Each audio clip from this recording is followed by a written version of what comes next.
Olá, meus queridos, tudo bem com vocês? Então, passando aqui nesse dia para deixar uma mensagem de reflexão para o meu coração, que está no livro de Mateus, no capítulo 6, do versículo 9 ao 13, onde a mensagem do Senhor diz assim: Portanto, vós orareis assim: Pai nosso que estás nos céus, santificado seja o teu nome, venha o teu reino, e seja feita a tua vontade, tanto na terra quanto no céu.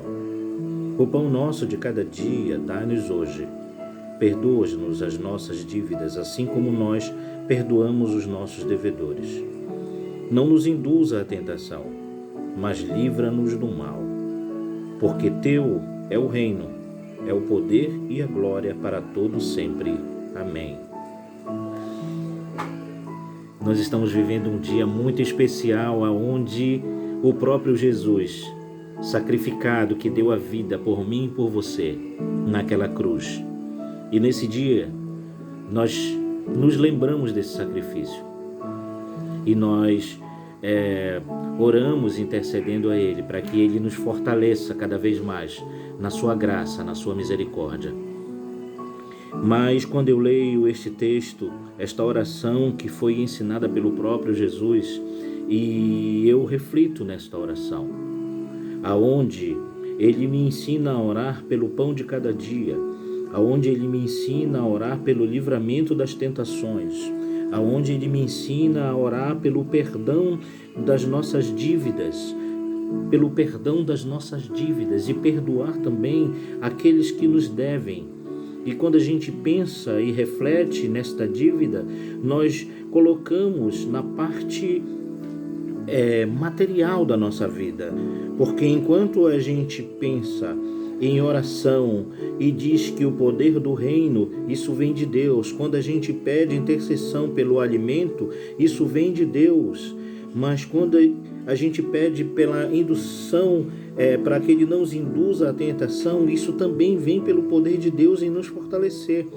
Mas quando a gente diz, perdoa as nossas dívidas, e assim como nós perdoamos aos nossos devedores, daí cabe a mim, é um sentimento meu, que eu tenho que aplicar. Se neste dia eu lembro como o sacrifício de Jesus, a morte dele na cruz, por amor a mim, perdoando meus pecados, e agora eu oro, pedindo para que Ele me fortaleça, para que Ele perdoe as minhas dívidas, para que Ele perdoe os meus pecados, assim como nós também estamos dispostos a perdoar os pecados daqueles que nos ofendem. Quando a gente fala de pecado, a gente relaciona com o financeiro, mas não. São pessoas que nos ofenderam de alguma forma, assim como a própria mensagem diz para que nós oremos pelos nossos inimigos.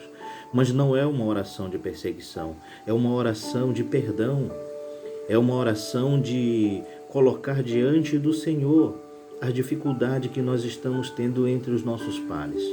Que o Senhor venha dar entendimento, que o seu Espírito Santo venha dar entendimento para que esta convivência volte a ser pacífica. Perdoar as nossas falhas diante de todas as dúvidas, de todas as tentações que o próprio inimigo coloca entre os pares, entre as pessoas. Esse é o perdão.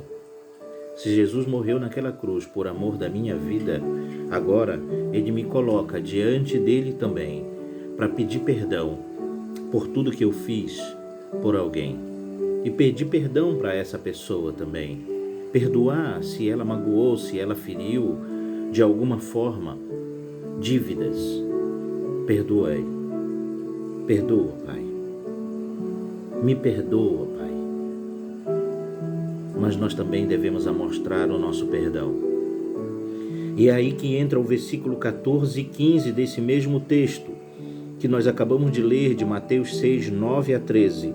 Agora entra o versículo 14 e 15, para que a gente venha entender o poder de Deus sobre a oração, sobre o que a gente pede a Ele. E no versículo 14, leia comigo, diz assim: Porque se perdoardes aos homens as suas ofensas, também vosso Pai Celestial vos perdoará a vós. Se, porém, não perdoardes aos homens as suas ofensas, também vosso Pai não vos perdoará as vossas ofensas. Exatamente, irmãos. O perdão que nós encontramos hoje na cruz como sacrifício de Jesus por amor a nós, agora, após o Pai Nosso que nós acabamos de ler, a oração que Jesus nos ensinou, no verso 14 e 15, ele nos mostra que também devemos perdoar. E que nesse dia, essa reflexão sirva para nossas vidas. Que Jesus veio para perdoar os nossos pecados, mas também veio para nos ensinar a perdoar, para que nós possamos ser perdoados verdadeiramente. Que neste dia nossa reflexão seja plena nas Escrituras e que o Senhor venha revelar a nós a sua verdade e venha tirar completamente as escamas dos nossos olhos. Que a graça de Deus seja sobre a tua vida, que o amor de Deus seja sobre a nossa vida e o seu Espírito Santo seja sobre a nossa família, sobre a tua casa, sobre a tua vida. Fica com Deus e boa Semana Santa. Boa Páscoa para você.